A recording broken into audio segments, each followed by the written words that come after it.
अन्नदाता, पग पग पर है संग तुम्हारे अन्नदाता। लहू किसानों का बन के पसीना सींचता है धरती का सीना। मेहनत का तेरी हक दिलवाने, नई तकनीक नई खोज बताने। पशुधन को गुणवान बनाना, पौध सुरक्षा को सिखलाना, खेती के सब गुर समझाने, भारत का सरताज बनाने। आठों पहर है संग तुम्हारे अन्नदाता, अन्नदाता।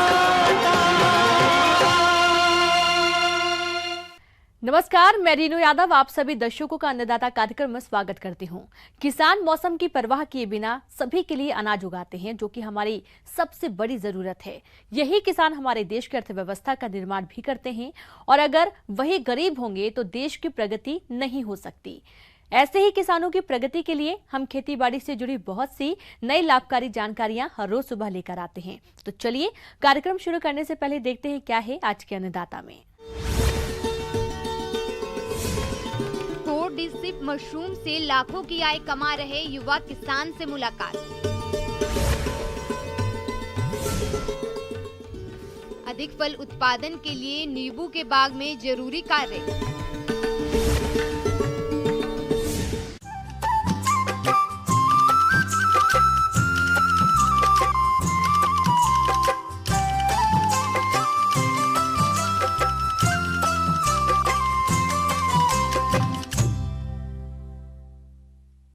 कहते हैं कि अगर मन में कुछ कर गुजरने की चाह हो और इंसान के हौसले बुलंद हो तो कोई भी काम मुश्किल नहीं होता है।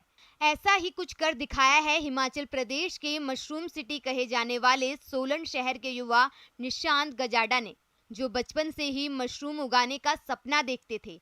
ये सपना उन्हें इंजीनियरिंग करने के बाद भी सता रहा था। निशांत ने मशरूम की खेती में कुछ अलग करने के सपने को पूरा करने के लिए कीड़ा जड़ी मशरूम यानी कोर्डिसिप मशरूम की खेती करने के बारे में सोचा और इसके लिए चंडीगढ़ से प्रशिक्षण हासिल किया। और देखते ही देखते उन्होंने अपने घर में इसे उगाने के लिए एक लैब तैयार की और इसकी खेती करनी आरंभ, और अपने पहले ही प्रयास में वो कीड़ा जड़ी मशरूम उगाने में कामयाब हो गए और आज लाखों की आय कमा रहे हैं। तो चलिए जानते हैं सफलता की कहानी उन्हीं की जुबानी।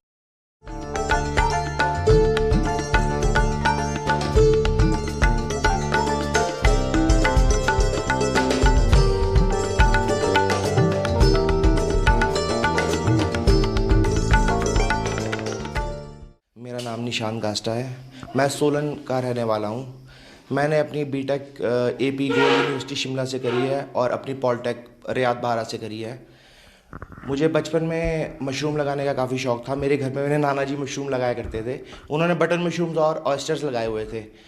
उस समय से मुझे काफ़ी शौक़ था, लेकिन 2018 में मुझे पता लगा कि एक इस तरीके का मशरूम भी इंडिया में आ चुका है, जैसे कीड़ा जड़ी है, ये अपना कॉर्डिसेप है। ये काफ़ी यूज़फुल है बॉडी के लिए, क्योंकि ये मेडिसिन की तरह यूज़ होता है। ये हम सब्जी की तरह खा नहीं सकते हैं। उसके बाद मैंने इसके बारे में पता किया तो मुझे पता लगा चंडीगढ़ में इसकी ट्रेनिंग सबसे नियरेस्ट, मुझे चंडीगढ़ में इसकी ट्रेनिंग मिल रही है। उसके बाद मैंने वहाँ पर ट्रेनिंग ली। हाँ, मुझे वहाँ पर मैम काफ़ी हेल्पफुल मिले। उन्होंने मुझे लैब दे दी थी कि आप अपने हिसाब से करो, आपको जैसा काम करना है। मैंने वहाँ पर काफ़ी कोशिश करी। मैम ने मुझे जैसा सिखाया मैंने वैसा काम किया। फिर मैंने ये क्रॉप सोचा मैं अब अपनी लैब में भी लगाऊंगा। मैंने बड़ी मुश्किल से सर लैब तैयार करी, अपनी मटेरियल अरे परे पता करके मैंने लैब तैयार करी। उसके बाद लॉकडाउन आ गया। लॉकडाउन में फिर मैं नहीं लगा पाया, पर मेरे पास स्पॉन था, मुझे मैम ने स्पॉन दिया था। मैंने एक ट्राई मारा और मैं इसमें सक्सेस हो गया। किसान भाइयों, आज के समय में मेडिसिनल मशरूम की मांग बढ़ी है और इसे उगाने वालों को अच्छा खासा मुनाफा भी मिल रहा है। इसी लाभ को देखते हुए इस युवा किसान ने आईटी इंजीनियरिंग की पढ़ाई के बाद नौकरी छोड़ अपना व्यवसाय औषधि मशरूम कोर्डिसिप, जो लाख रुपए किलो बिकती है, के उत्पादन को चुना और इसमें सफलता भी हासिल की। तो पहले जानते हैं कि वो मशरूम की कौन कौन सी प्रजातियां उगाते हैं और उसके महत्व के बारे में। इंडिया में दो तरीके की कॉर्डिसेप्स है। एक कॉर्डिसेप्स सिनेसिस जो हिमालयाज़ में होती है, और एक कॉर्डिसेप मिलिट्रीज जो कि हमने लैब में लगा सकते हैं। वैसे कॉर्डिसेप 400 तरीके की है, जो कि इस समय सिर्फ ज़्यादातर चाइना में ही है। इंडिया में सिर्फ 2 ही तरीके की है, और इसको मेडिसिन में काफ़ी अच्छा, कैंसर पेशेंट्स कीमोथेरेपी के बाद जितना भी अपनी बॉडी में लॉस कर चुके हैं उसको रिकवर करने के लिए कॉर्डिसेप बहुत अच्छा ऑप्शन है। बाकी अपना डायबिटिक पेशेंट्स के लिए तो ये रामबाण इलाज है, और इससे बाकी आप अपनी इम्यूनिटी को बूस्ट कर सकते हैं। आपका कोई भी ऑर्गन अच्छे से वर्क नहीं कर रहा है, वर्किंग नहीं है, तो हम उसको यूज़ कर सकते हैं, इसलिए इसकी कॉस्ट थोड़ी ज़्यादा है। कॉर्डिसेप सिनेसिस की कॉस्ट तो इससे भी ज़्यादा है, लेकिन वो हिमालयाज़ में मिलता है, उसको ढूंढना काफ़ी मुश्किल है। इसलिए हमने एक फार्मूला से साइंटिस्ट ने ये तैयार किया है अपना, जिससे हम लैब में वो फंगस तैयार कर सकते हैं जो कि उस कीड़े के अंदर होता है, जिससे उसकी मौत होती है। मैंने पूरा नेट पे अच्छे से सर्च करके ये पता किया कि ये इसकी मशीनरी मुझे कहाँ मिल सकती है, अच्छी से अच्छी मशीनरी। मैंने को दिल्ली में पता लगा, तो मैंने दिल्ली से इसकी मशीनरी मंगाई। उसके बाद अपनी लैब सेटअप करी, उसमें काम करना शुरू किया। इसको मैं ब्राउन राइस में स्टार्ट किया था, लेकिन अब मैं इसको वीट पे भी लगा रहा हूँ। वैसे ये ब्राउन राइस में लगता है, अब मैंने इसको वीट में भी लगाया हुआ है। इसको मैंने वेज मेथड से भी लगाया है, नॉन वेज मेथड से भी लगाया है। वेज मेथड में मैंने मेडिसिन यूज़ करी है, B12 की जगह मैंने न्यूरोबाइन यूज़ किया है, और मैंने नॉन वेज मेथड में एग्स यूज़ किए हैं। यूँ तो mushroom city of India Solan में कई तरह की मशरूम उगाई जाती हैं, लेकिन कोर्डिसिप का उत्पादन कर निशांत मशरूम बॉय के नाम से मशहूर हो चुके हैं। निशांत ने बताया कि उनके माता पिता ने बहुत साथ दिया, जिसमें कोर्डिसिप की सफलतापूर्वक खेती की गई। तो ये सफलता कैसे मिली और इनके मशरूम उगाने की तकनीक क्या है, जानते हैं खुद इन्हीं से। इस प्रोसेस का जो मेन है वो मशीनरी है, ऑटोक्लेव और लैमिनार। हमें वो यूज़ करना है क्योंकि हमें एक आर्टिफिशियल एटमॉस्फेयर क्रिएट करना है। हमें डब्बे के अंदर राइस डालकर इसमें स्पॉन डालना है, और जो प्रोसेस 60 डेज़ की है वो हमें पूरी फॉलो करनी है। लेकिन हमें जो एटमॉस्फेयर है वो वैसा क्रिएट करना पड़ेगा जैसा ग्लेशियर में होता है। 21 डिग्री टेम्परेचर, उससे नीचे होना चाहिए, ऊपर नहीं होना चाहिए, और आपकी ह्यूमिडिटी 75 तक होनी चाहिए। हमें ये आर्टिफिशियली तैयार करना है, और इस प्रोसेस में वही मशीनरी यूज़ होंगी जो कि आर्टिफिशियली ऐसा माहौल क्रिएट करे। जैसे ह्यूमिडिफायर हो गया, आपका लैमिनार हो गया, एसी हो गया। एसी से हमें 21 डिग्री टेम्परेचर रखना है, टेम्परेचर बढ़ना नहीं चाहिए, टेम्परेचर 21 ही रहना चाहिए, इससे ऊपर नहीं। हमें टिश्यू कल्चर बनाने के बाद जब स्पॉन बनाएंगे तो हमें सबस्ट्रेट, राइस सबस्ट्रेट लेंगे हम ब्राउन राइस में, हम इसमें स्पॉन डालेंगे। उसके बाद इसको 10 डेज़ तक हम डार्क में रखेंगे। 10 डेज़ में डार्क में रखने के बाद इस पर माइसीलियम आ जाएगा, आपके सारे डब्बे वाइट हो जाएंगे। जब वो डब्बे सारे वाइट हो जाएं, उसके बाद उसे डायरेक्ट लाइट में एक्सपोज करने पे वो येलो कलर का होना स्टार्ट कर देंगे। जब वो येलो कलर के स्टार्ट हो गए हैं, आपकी कंडेमिनेशन क्रॉप में नहीं है, तो 5 डेज़ के बाद आपके इसमें पिन हेड्स आने स्टार्ट होंगे, जो कि बाद में क्रॉप बनेंगे। वो धीरे धीरे बड़े होते रहेंगे। आफ्टर 60 डेज़ जो आपका सबस्ट्रेट होगा, राइस सबस्ट्रेट होगा, वो खुद ही आपके डब्बे को छोड़ देगा, मतलब वो खुद बाहर निकल जाएगा क्रॉप के साथ। उस समय आपकी क्रॉप हार्वेस्ट होने को तैयार है। अब मेरी क्रॉप तैयार हो चुकी है। मैंने इसे प्लास्टिक बॉक्स में लगाया था। वैसे मैं इसे कांच के ग्लास बॉक्स में भी लगा सकता था, लेकिन उसको हैंडल करने में प्रॉब्लम होती, इसलिए मैंने इसको प्लास्टिक बॉक्स में लगाया था, और अब मेरी क्रॉप रेडी हो चुकी है। इंटरनेशनल मार्केट में वैसे इसकी कॉस्ट अगर जो हम नेट पे देखेंगे तो लाख, 70,000, 1 लाख, 1.5 लाख, कुछ लोग 3.5 लाख तक भी इसे दे रहे हैं। लेकिन नॉर्मली ये मतलब अपना 50 से 1,50,000 तक जाएगा, इससे ऊपर नहीं जाता। वो भी इसकी कॉर्डिसिपिंग वैल्यू पे डिपेंड करता है, जो कि लैब में टेस्ट होती है। उसके बाद इसकी डिसाइड होती है कि इसकी कॉस्ट कितनी है। इंडिया में इसकी मार्केट अभी थोड़ी कमज़ोर है, धीरे धीरे इसकी मार्केट बनेगी। इस समय इंडिया में इसके काफ़ी ग्रोअर्स बैठे हैं जो इसको उगा रहे हैं। ये मेडिसिन में यूज़ हो रहा है। इन्वेस्टमेंट के लिए इसमें सिर्फ स्टार्टिंग में मशीनरी की इन्वेस्टमेंट है, और बाकी जो आप स्पॉन लेंगे उसकी इन्वेस्टमेंट है। स्पॉन एक बार आने के बाद मैं अपनी लैब में फ्रूटनिंग बॉडी से खुद स्पॉन को रेडी कर सकता हूँ, उसको आगे सेल भी कर सकता हूँ, किसी को ज़रूरत है मैं उसको दे भी सकता हूँ। जब मेरे पास स्पॉन रेडी हो जाएगा, उसके बाद मैं अपनी लैब में उसको यूज़ कर सकता हूँ। मुझे एक बार सिर्फ स्पॉन पे पैसा खर्चना है, उसके बाद मैं अपने स्पॉन को रन करूँगा। मैंने अपने स्पॉन काफ़ी तैयार किए हुए हैं, मैं उसको अपनी लैब में खुद अपने स्पॉन यूज़ कर रहा हूँ। मैं एक टेस्ट ट्यूब मुझे मैम ने दी थी जहाँ पर मैंने ट्रेनिंग ली थी, उसके बाद मैंने उसे आगे मल्टीप्लाई किया और अब मैं यूज़ कर रहा हूँ। मैं आगे दे भी सकता हूँ अगर ये किसी को नीड हो तो। ऑन एन एवरेज मेरी लैब 18 किलो की है। अगर मैं हर महीने सिर्फ 2 किलो भी अपनी लैब में मशरूम निकालता हूँ और ये 60,000 रुपये की निकलता है, तो मैं 1,20,000 रुपये आराम से अर्न कर सकता हूँ, जो कि मेरे लिए प्रॉफिट ही है। ये मेरे लिए प्रॉफिट ही है। अगर मैं इसको 1,20,000 में भी करूं, मैं साल में आराम से 6-7 लाख रुपए का इसमें बिजनेस कर सकता हूं, 2-2 किलो क्रॉप निकालने पर भी। किसान भाइयों, अभी तक आपने खेती से जुड़ी कुछ उपयोगी जानकारियां देखी हैं। अब लेते हैं एक छोटा सा ब्रेक, जल्द ही लौटेंगे। कार्यक्रम में आगे भी है खेती बाड़ी से जुड़ी बहुत सी महत्वपूर्ण जानकारियां, तो बने रहिए हमारे साथ।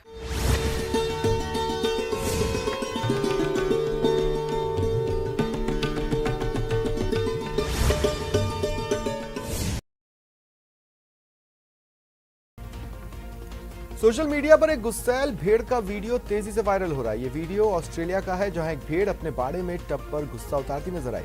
इस भेड़ को जब गुस्सा उतारने के लिए कुछ नहीं मिला तो उसने सामने रखे टब को ही निशाना बनाया और बार बार उस पर अपने सिर से टक्कर मारने लगी। दो बिल्लियों का अनोखा खेल इंटरनेट पर जमकर वायरल है। दोनों बिल्लियां एक घर के अंदर आपस में खेलती दिखी, जिसमें वो दोनों एक दूसरे पर चढ़कर निकलती दिखी। पहले एक बिल्ली दूसरे की पीठ पर चढ़कर कूदी, जिसके बाद दूसरी भी उसकी नकल करती देखी गई। और अब देखिए बिल्ली और कुत्ते की दोस्ती का ये वीडियो। दोनों एक दूसरे के साथ खेलते नजर आए। कभी बिल्ली कुत्ते पर कूदकर उसके साथ खेलने लगी, कभी दोनों लोटपोट होकर मजे लेते दिखे। एक गाय का बॉल से खेलने का वीडियो धूम मचा रहा है।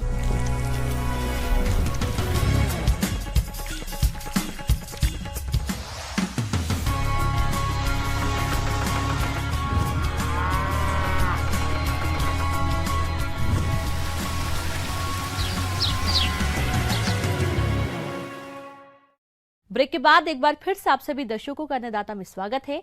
अब रुक करते हैं अगली कड़ी की ओर।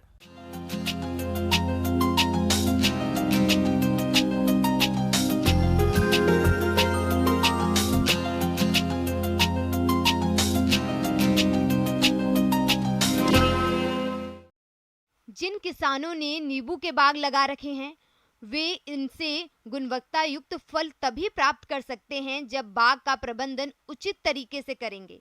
तो नींबू के बाग में इस समय कौन कौन से कार्यों को करना जरूरी है, इस बारे में विस्तार से जानकारी दे रहे हैं डॉक्टर प्रवीण कुमार गुर्जर।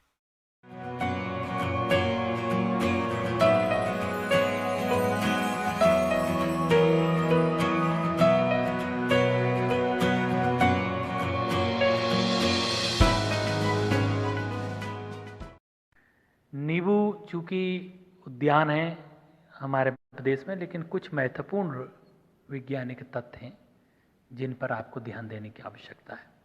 सबसे पहले आप लोग इस बात का ध्यान रखें कि जहाँ आपका नींबू लगा है और जब इसके ऊपर सूर्य हो और सूर्य जब ठीक पेड़ के ऊपर हो और जहाँ तक उसकी छाया फैली हो, उस जगह पर आपको खरपतवारों को नहीं उगने देना है।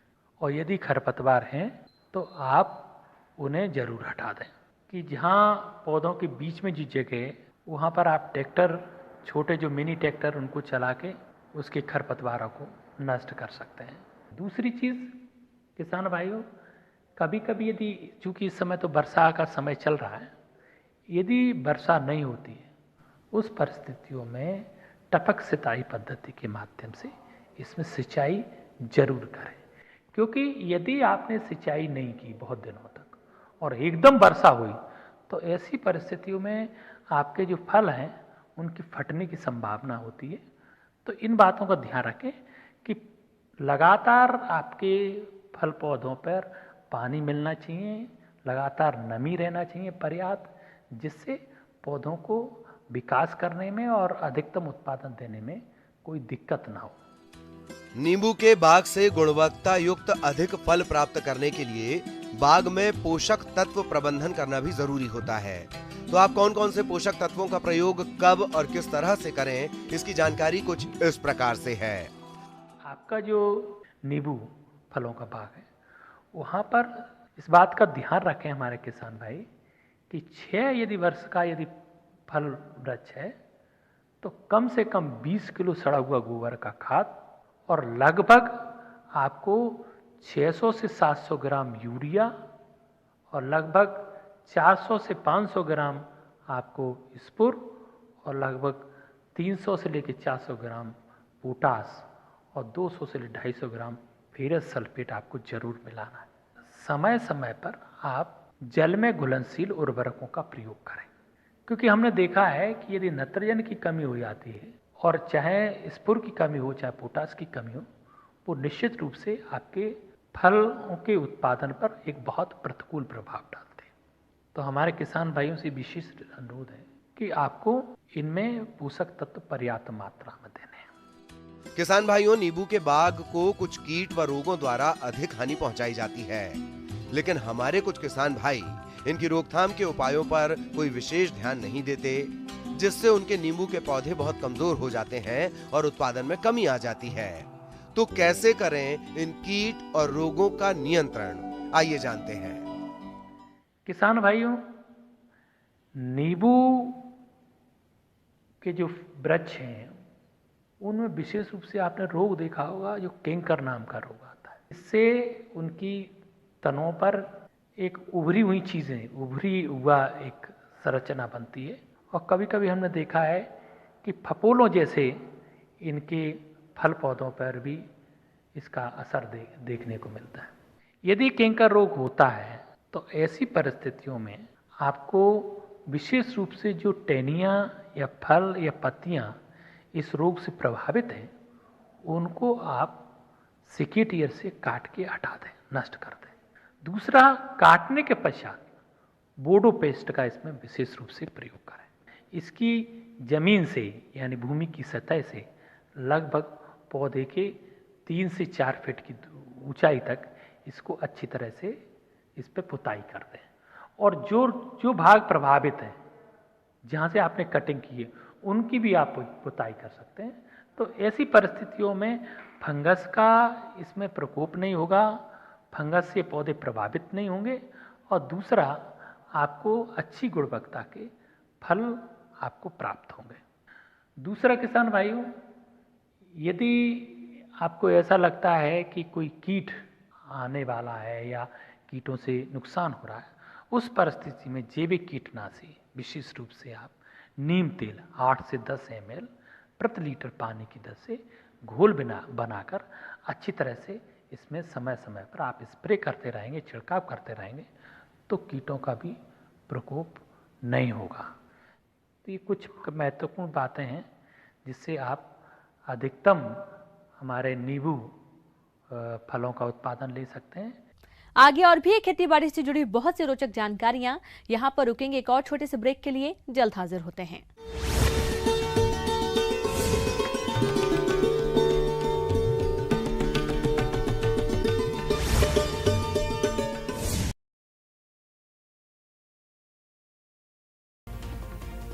सोशल मीडिया पर एक गुस्सैल भेड़ का वीडियो तेजी से वायरल हो रहा है। ये वीडियो ऑस्ट्रेलिया का है, जहां एक भेड़ अपने बाड़े में टब पर गुस्सा उतारती नजर आई। इस भेड़ को जब गुस्सा उतारने के लिए कुछ नहीं मिला तो उसने सामने रखे टब को ही निशाना बनाया और बार बार उस पर अपने सिर से टक्कर मारने लगी। 2 बिल्लियों का अनोखा खेल इंटरनेट पर जमकर वायरल है। दोनों बिल्लियां एक घर के अंदर आपस में खेलती दिखीं, जिसमें वो दोनों एक दूसरे पर चढ़कर निकलती दिखी। पहले एक बिल्ली दूसरे की पीठ पर चढ़कर कूदी, जिसके बाद दूसरी भी उसकी नकल करती देखी गई। और अब देखिए बिल्ली और कुत्ते की दोस्ती का ये वीडियो। दोनों एक दूसरे के साथ खेलते नजर आए। कभी बिल्ली कुत्ते पर कूदकर उसके साथ खेलने लगी, कभी दोनों लोटपोट होकर मजे लेते दिखे। एक गाय का बॉल से खेलने का वीडियो धूम मचा रहा है। गाय एक मैदान में खड़ी दिखी, तभी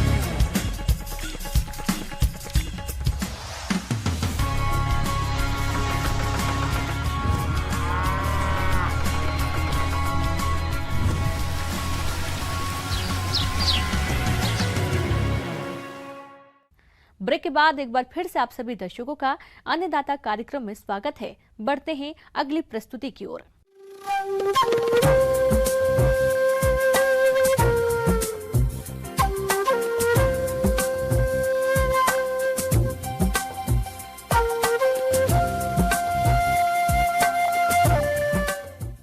मौसम के अनुसार प्रबंधनों पर टिकी आपकी खेती बाड़ी, और इसलिए मौसम पूर्वानुमान और उस पर आधारित साप्ताहिक कृषि सलाह इस प्रकार है।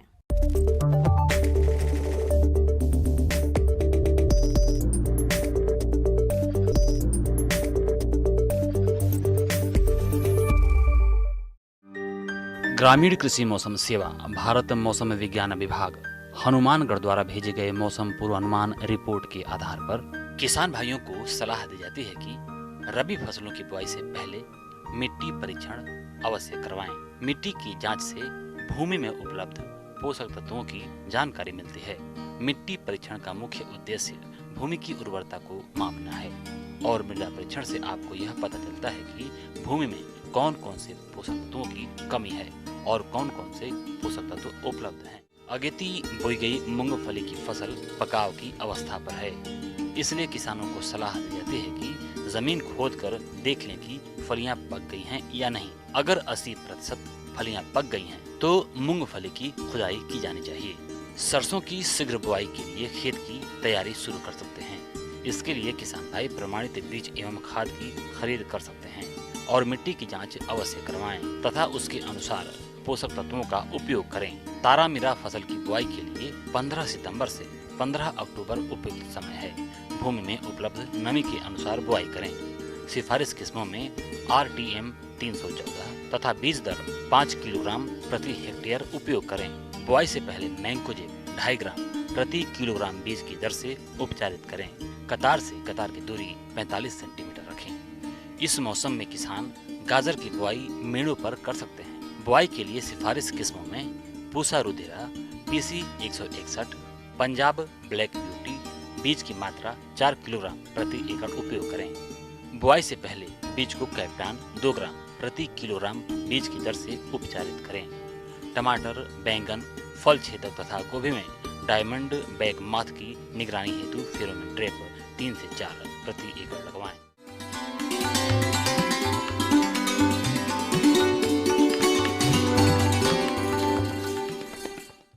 अन्नदाता हेल्पलाइन निशुल्क फोन संपर्क सेवा के माध्यम से आपके द्वारा पूछे गए प्रश्नों में से 1 या 2 महत्वपूर्ण प्रश्नों को हम अपने कार्यक्रम में शामिल करते हैं और इसी के तहत आज का चयनित प्रश्न और उसका जवाब इस प्रकार है। आज की अन्नदाता हेल्पलाइन में हमने जिस प्रश्न को शामिल किया है उसे पूछा है गांव ओरा, जिला नागौर के राकेश कुमार ने। आपने मुर्गियों की देखरेख एवं प्रबंधन के बारे में जानकारी चाहिए है, तो इसके लिए देखिए कार्यक्रम का यह अंश।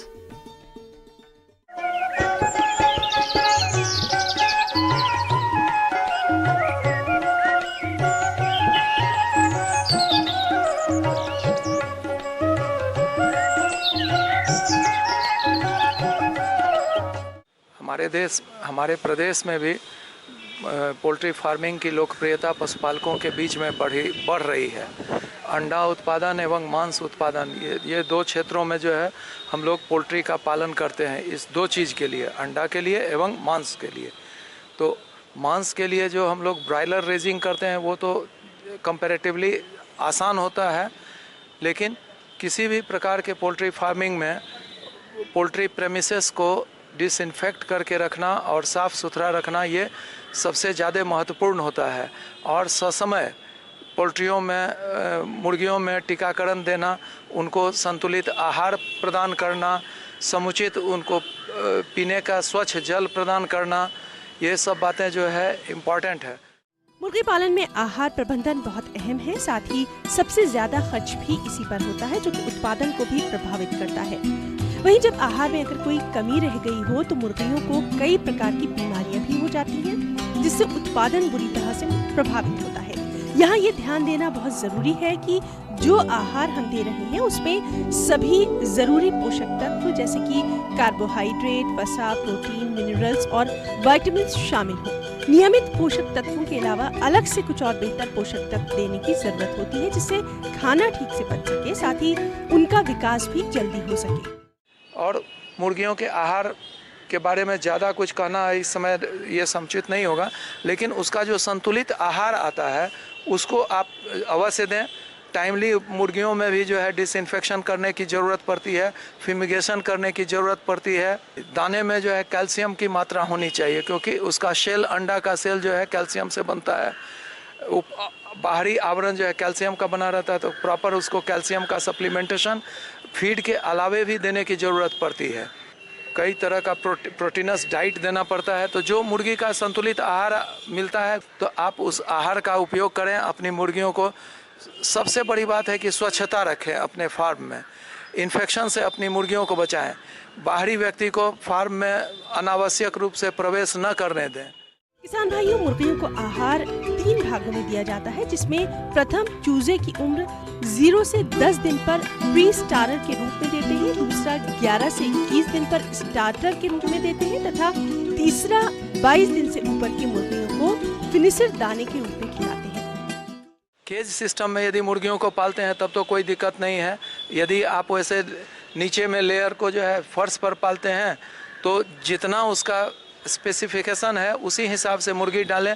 ज़रूरत से ज़्यादा कम स्पेस में मुर्गी डालने से मुर्गियां एक दूसरे को ही लहूलुहान करती है, एक दूसरे से जो है लड़ती हैं। उसमें भी आपका जो है मुर्गियों का जो है बढ़त जो है प्रभावित होता है। मुर्गियों में बहुत सारी बीमारियां आती हैं, लेकिन यदि हम उसका प्रॉपर टीकाकरण करते हैं ससमय तो बहुत सारी बीमारियां दूर हो जाती हैं।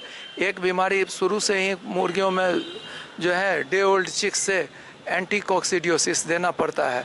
कॉक्सीडिया नाम का एक परजीवी होता है जो उसके आंत में पाया जाता है। वो जो है उसके कारण उसका पेट खराब होता है। तो एंटी कॉक्सीडियोस्टैट ड्रग सब हम लोग यूज़ करते हैं कई तरह का।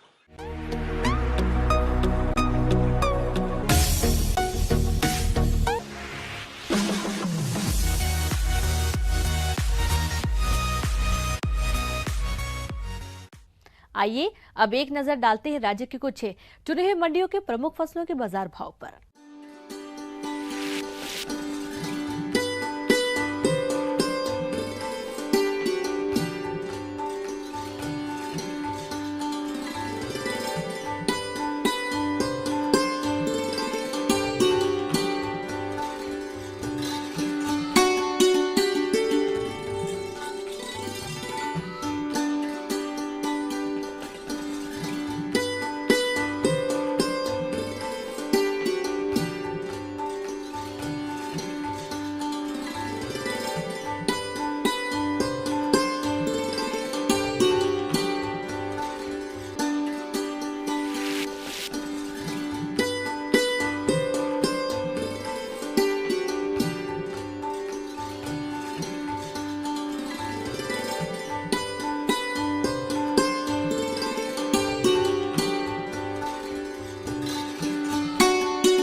किसान भाइयों, अन्नदाता आपकी सेवा के लिए संकल्परत है।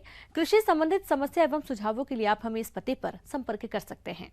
प्रोड्यूसर अन्नदाता news 18 Rajasthan, Ramoji film city Hyderabad 501512। साथ ही आप हमें ईमेल भी कर सकते हैं। हमारा ईमेल है p18annadataraajasthan@nw18.com। और इसके अतिरिक्त आप हमें निःशुल्क हेल्पलाइन नंबर पर सोमवार से शनिवार सुबह 10 से शाम 4 बजे के बीच संपर्क कर सकते हैं। किसान भाइयों, अब समय हो रहा है आपसे विदा लेने का, तो हमारी अन्नदाता टीम को दीजिए इजाजत। कल फिर आपसे मुलाकात होगी कृषि संबंधित कुछ और महत्वपूर्ण जानकारियों के साथ। नमस्कार।